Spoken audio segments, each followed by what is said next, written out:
Good morning, সবাই কেমন আছেন? আমি পিয়ালি, আবারও একটি নতুন ব্লগে সবাইকে স্বাগত। অনেক দিন তো ভিডিও দেওয়া হয়নি, আবারও ভাবলাম শুরু করি নতুনভাবে।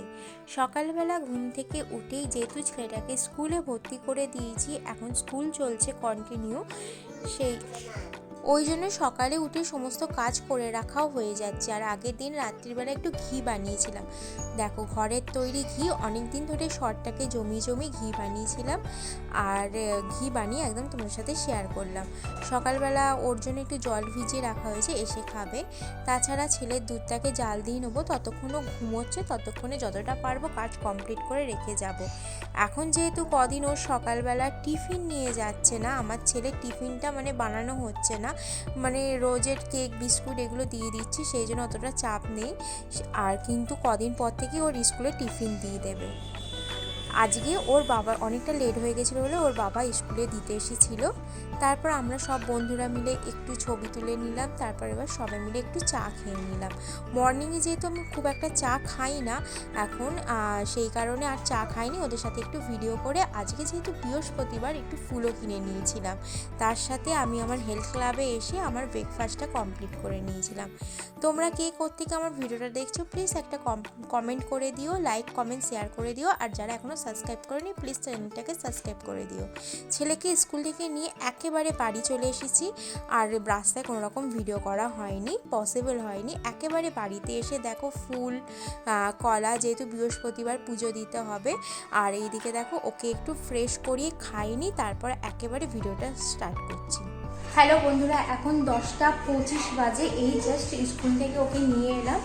এবার ফ্রেশ হব, ওকে খাওয়াবো, তারপর সমস্ত কাজ করবো। আবার আজকে বৃহস্পতিবার, কখন কি করব নিজেও জানি না, একটা কোনো কাজ হয়নি। সকালে শুধু ঘর পরিষ্কার করে গেছি, যেহেতু বৃহস্পতিবার আছে বলে। চলো পুরো ব্লগটা দেখতে থাকো। কে কোত্থেকে দেখছো প্লিজ একটা কমেন্ট করে দিও, তোমাদের একটা লাইক কমেন্ট শেয়ার আমাকে মোটিভেট করবে নতুন নতুন ভিডিও বানানোর জন্য। আজকে প্রচণ্ড দেরি হয়ে গেছে, কড়াতে তেল বসিয়ে দিয়েছি, আর এইদিকে দেখো ডালটাকে সাঁতলে রাখলাম। এবার ডাল করব, এখানে পেঁয়াজ কেটে রেখেছি, একটা মাছের তরকারি হবে, আর এখানে সমস্ত আনাজগুলোকে কেটে রেখেছি, আর এখানে মাছটা আছে। আজকে যেহেতু আমি মাছ ভাত খাবো না, সেহেতু আমি কি খাই সেটা তোমাদের সাথে পরে শেয়ার করি। কড়াতে তেল বসিয়ে দিয়েছি, মাছটা এবার ভেজে নেবো। তার আগে আমি আমার জন্য আজকে বানাচ্ছি মুগ কড়াইয়ের বানাবো চিলা। চলো মুগ কড়াইটাকে প্রেসারে সেদ্ধ বসাতে দিয়ে দিয়েছি।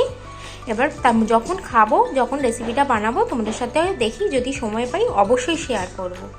এদিকে ওর আবদার বললো বেগুন ভাজা খাবে, তাই বেগুনটাকে কেটে নিলাম। এদিকে মাছের তরকারিটা অলমোস্ট কমপ্লিট হয়ে গেছে, আর ওইদিকে ডালটাও রেডি করে রেখে দিয়েছি, ডালটাও হয়ে গেছে।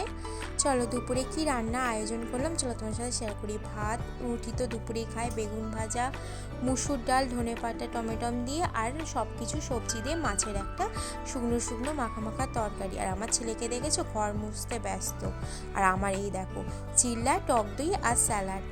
আজকের ব্লগটি বন্ধুরা এখানেই। এরকম ছোট্ট মিনি ব্লগ দেখার জন্য আমার চ্যানেলটাকে সাবস্ক্রাইব করে দেবে। দেখা হবে পরবর্তী আরেকটি নতুন ব্লগে, ততক্ষণে সবাই ভালো থাকবে, টাটা।